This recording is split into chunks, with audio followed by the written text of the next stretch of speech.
Here is an important question for phonetics students. What are voiced sounds? Please look at the whiteboard.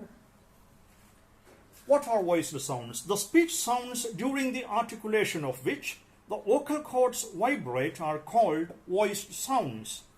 All the vowel sounds and diphthongs are voiced sounds.